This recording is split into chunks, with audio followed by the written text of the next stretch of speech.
छत्तीसगढ़ के एक छोटे से गांव रामपुर में एक लड़का रहता था, अर्जुन। उसका परिवार बहुत ही गरीब था। पिता लकड़ी काटकर घर चलाते थे और मां खेतों में मजदूरी करती थी। अर्जुन के पास न अच्छे कपड़े थे, न मोबाइल, न सपने पूरे करने का कोई जरिया। लेकिन उसके पास एक चीज थी, अटूट जिद और सपना। वह बड़ा आदमी बनना चाहता था, मगर कैसे, ये उसे खुद नहीं पता था। हर शाम वो खेत से लौटते हुए पहाड़ी की चोटी पर बैठकर सोचता था, क्या मेरी किस्मत भी कभी बदलेगी? एक दिन जब अर्जुन रोज की तरह पहाड़ी पर बैठा था, वहां एक बूढ़ा आदमी आया।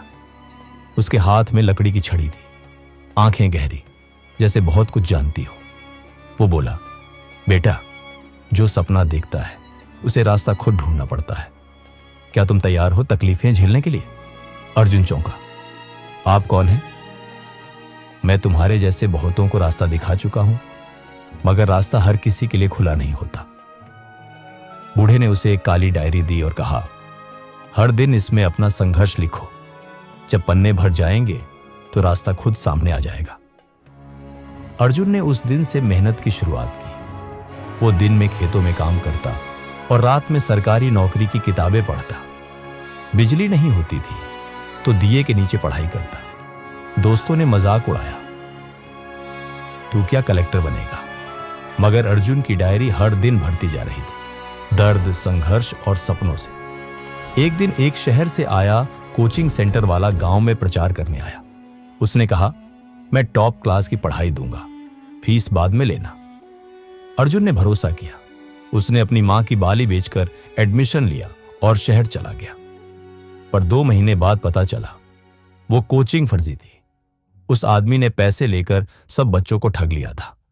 अर्जुन टूट चुका था। लौटते समय उसकी डायरी भी चोरी हो गई। वो डायरी ही उसका सहारा थी। एक रात अर्जुन रेलवे ट्रैक पर बैठा था। मन में सवाल था, क्या मेरी जिंदगी वाकई बेकार है? क्या अब कुछ बचा है? तभी एक कुत्ता उसके पास आया और उसकी पैंट खींचने लगा। अर्जुन ने देखा, पास ही झाड़ियों में कुछ चमक रहा था। वहां एक छोटा सा लकड़ी का डिब्बा पड़ा था। उसने उठाया। उस डिब्बे में वही काली डायरी थी, मगर अब उसमें कुछ नया लिखा था। वो पन्ने जो अर्जुन ने कभी लिखे ही नहीं थे। लिखा था, जो गिरकर उठता है वही सच्चा विजेता होता है। ये वक्त है उठने का, नहीं रुकने का। अर्जुन की आंखों में आंसू आ गए। वो समझ चुका था उसे रुकना नहीं है। अर्जुन फिर से तैयारी में जुट गया। अब वो पुराने रेलवे स्टेशन पर किताबें बेचने वाले एक पुस्तक प्रेमी बुजुर्ग से मिला। वो बोले, तू अगर रोज मेरे यहां काम करे, मैं तुझे मुफ्त पढ़ने दूंगा। अर्जुन ने अगले 2 साल वहीं काम किया। सुबह अखबार बेचता, दोपहर किताबें पढ़ता, रात को स्टेशन की बेंच पर सोता।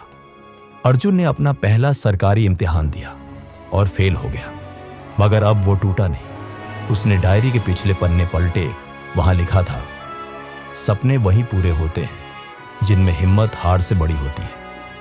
अर्जुन ने खुद से वादा किया, अब मैं तब तक नहीं रुकूंगा जब तक सफल ना हो जाऊं। अगले साल उसने पीएसएससी परीक्षा दी। पेपर बहुत कठिन था, मगर जैसे कोई अदृश्य शक्ति उसकी मदद कर रही हो। वो सारे उत्तर सोच पा रहा था। रिजल्ट आया। अर्जुन टॉप 10 में था। गांव में ढोल बजे। मां की आंखों में खुशी के आंसू थे। जब अर्जुन ट्रेन से वापस अपने गांव लौट रहा था, तब उसे एक वही बूढ़ा आदमी फिर से मिला। अब और बूढ़ा और भी कमजोर। अर्जुन दौड़ा। बाबा, आपने जो डायरी दी थी उसी ने मेरी किस्मत बदल दी। बूढ़ा मुस्कुराया और बोला, बेटा, वो डायरी मैंने नहीं, तुम्हारे भीतर के अर्जुन ने लिखी थी। मैं तो बस एक छाया था, तुम्हारे आत्मबल की। अर्जुन चौंका। आपका नाम क्या है? बूढ़ा बोला, नाम नहीं, काम मायने रखता है। अब तुम किसी और अर्जुन की डायरी बनो। और वो बूढ़ा अचानक भीड़ में गायब हो गया।